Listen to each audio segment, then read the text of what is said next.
नमस्कार, मैं हूं Pankaj Kumar. TV9 digital platform पर आपका स्वागत है। आज राजशास्त्र में बात करेंगे कि कहां छुपे हैं पूर्व मुंबई पुलिस कमिश्नर। जी हां, मुंबई पुलिस के पूर्व कमिश्नर परमवीर सिंह लापता हैं। 1 अक्टूबर को महाराष्ट्र के अधिकारियों ने उनके लापता होने की घोषणा की, जो चौंकाने वाली है। परमवीर सिंह को इस साल मई के बाद से नहीं देखा गया है। परमवीर सिंह मुंबई के ना तो अपने घर पर हैं और ना ही होम टाउन चंडीगढ़ में ही उनका कोई सुराग मिल पाया है। मुंबई में उनकी पत्नी और बेटी साथ रहती हैं, जबकि उनके बेटे विदेश में रहते हैं। लेकिन इन सब के अलावा परमवीर सिंह के वकीलों को भी उनके विषय में कोई जानकारी नहीं है। मुंबई पुलिस अपने पूर्व पुलिस की सघन तलाशी में जुटी है, लेकिन किसी को भी कोई जानकारी मिल नहीं पाई है। ध्यान देने वाली बात यह है कि 2 साल पहले परमवीर सिंह मुंबई पुलिस के मुखिया बने थे और 45,000 पुलिसकर्मियों की संख्या वाली मुंबई पुलिस की कमान उनके हाथों में थी। लेकिन साल 2021 फरवरी में भारत के सबसे अमीर पूंजीपति मुकेश अंबानी के घर के निकट विस्फोटकों से लदी एक कार के मिलने के बाद परमवीर सिंह सवालों के घेरे में आ गए थे। सवालों की झड़ी मुंबई पुलिस कमिश्नर के सामने मुंह बाए खड़ी थी, जिसका जवाब उनको सूझ नहीं रहा था। जिस कार में विस्फोटक पदार्थ मिले थे, उस कार के ऑनर का शव शहर के समंदर में मिला और जांच में पता चला कि उस ऑनर की हत्या कर शव को फेंका गया है। जांच एजेंसी ने मृतक ऑनर के परिचित एक पुलिस वाले को इस हत्या के जुर्म में गिरफ्तार कर लिया और इसके बाद परमवीर सिंह के लिए समस्याएं और भी जटिल हो गई। एनआईए मानती है कि मुंबई पुलिस की क्राइम ब्रांच के सब इंस्पेक्टर सचिन वाजे का पूंजीपति अंबानी के घर एंटीलिया के बाहर मिली विस्फोटकों से लदी कार और कार के मालिक की हत्या से गहरा संबंध है। फिर क्या था? जांच की आंच मुंबई पुलिस कमिश्नर पर भी पड़ी और परमवीर सिंह को अपने पद से हाथ धोना पड़ा। परमवीर सिंह को होमगार्ड प्रमुख के पद पर बैठाया गया, जिसे दरकिनार किए गए अधिकारियों को सौंपा जाता है, मतलब उन्हें शंट किया गया। मामला यही नहीं थमा।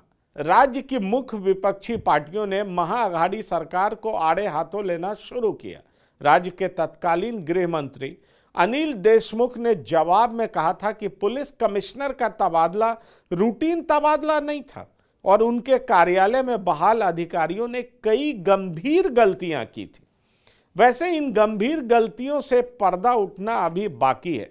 परमवीर सिंह ने नए दायित्वों को संभाल लिया, लेकिन ट्रांसफर से नाराज परमवीर सिंह ने राज्य सरकार के नाम पत्र लिखकर तत्कालीन गृह राज्य मंत्री अनिल देशमुख पर वसूली और भ्रष्टाचार के गंभीर आरोप मढ़ दिए।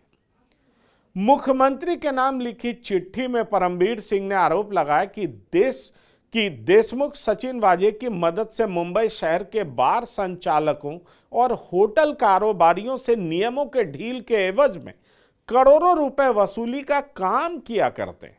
चिट्ठी के बाद अनिल देशमुख को अगले महीने यानी कि अप्रैल में इस्तीफा देना पड़ा और केंद्रीय एजेंसियों ने कई दफा पूछताछ के बाद अनिल देशमुख को सलाखों के पीछे भेज दिया। नवंबर में अनिल देशमुख गिरफ्तार हुए और उन्होंने बयान दिया कि उन पर आरोप लगाने वाला देश से फरार है। इस सब के बीच मई में परमवीर सिंह ने मेडिकल छुट्टियां ली और फिर वो गायब हो गए। मीडिया रिपोर्टों में कयास का दौर जारी है। परमवीर सिंह देश से गायब हैं। कुछ मीडिया रिपोर्ट में उनके रूस और बेल्जियम में होने का दावा किया गया है। महाराष्ट्र के नए गृह मंत्री दिलीप वालसे पाटिल के मुताबिक राज्य सरकार उन्हें खोज रही है। वैसे भी एक सरकारी अधिकारी को बिना सरकार की अनुमति के देश छोड़कर जाना परमिसेबल नहीं है। महाराष्ट्र सरकार ने एक रिटायर्ड जज की अध्यक्षता में परमवीर सिंह के मामले में जांच के लिए एक पैनल का गठन किया है। परमवीर सिंह के खिलाफ अब रियल एस्टेट कारोबारियों, होटल मालिकों और बुकी की तरफ से 4 आपराधिक मामले दर्ज करवाए गए हैं, जिनकी जांच चल रही है। परमवीर सिंह के वकील के मुताबिक वो अपने पैनल के संपर्क में हैं, जिससे मालूम पड़ता है कि वो कानून से नहीं भाग रहे हैं। लेकिन कई ऐसे सवाल हैं जिनके जवाब आने अभी भी बाकी हैं। जैसे ऐसी क्या वजह थी कि अनिल देशमुख को परमवीर सिंह को पद से हटाना पड़ा? मंत्री के खिलाफ गंभीर आरोप लगाने के बाद परमवीर सिंह लापता क्यों हो गए? परमवीर सिंह मामले की जांच कर रहे पैनल के सामने प्रस्तुत क्यों नहीं हो रहे हैं? क्या इसका विस्फोटकों से भरी कार के मामले से कोई संबंध है?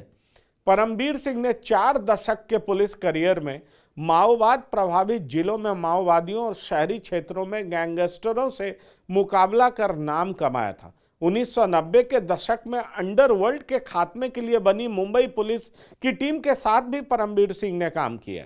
90 के दशक में मुंबई अपराध और माफिया से बुरी तरीके से प्रभावित था। परमवीर सिंह एनकाउंटर स्पेशलिस्ट के साथ काम करके सुर्खियों में आए थे। ये टीम कारोबारियों और फिल्म निर्माताओं से फिरौती मांगने वाले गैंगस्टरों का एनकाउंटर किया करती थी। अगर एक किताब की बात करें तो उसमें यह बताया गया है कि परमवीर सिंह को एक दूसरे वरिष्ठ पुलिस अधिकारी के साथ मिलकर मुंबई से अंडरवर्ल्ड का सफाया करने का काम दिया गया था और दोनों ने मिलकर इस काम को करने के लिए 3 एलीट एनकाउंटर स्क्वाड का गठन किया था। अगर अगस्त महीने में परमवीर सिंह ने फोन पर एक पत्रकार से कहा था कि वो भारत में ही हैं और उन्होंने देश नहीं छोड़ा है, लेकिन मुंबई पुलिस के पास इस बात की जानकारी नहीं है कि परमवीर सिंह कहाँ हैं और वो सामने क्यों नहीं आ रहे हैं। सवाल वही है कि 2 साल पहले मुंबई का बना पुलिस कमिश्नर, जिसको कि हम पूर्व पुलिस कमिश्नर कहते हैं, वो सवालों के घेरे में, वो पैनल के सामने आ भी नहीं रहा। वो आखिर गया कहाँ, भागा कहाँ, इसकी पड़ताल सरकार भी कर रही है और जांच एजेंसियां भी कर रही हैं। तो आप देश और दुनिया की खबरों के लिए देखते रहिए TV9 डिजिटल। आज राजशास्त्र में इतना ही। धन्यवाद। नमस्कार।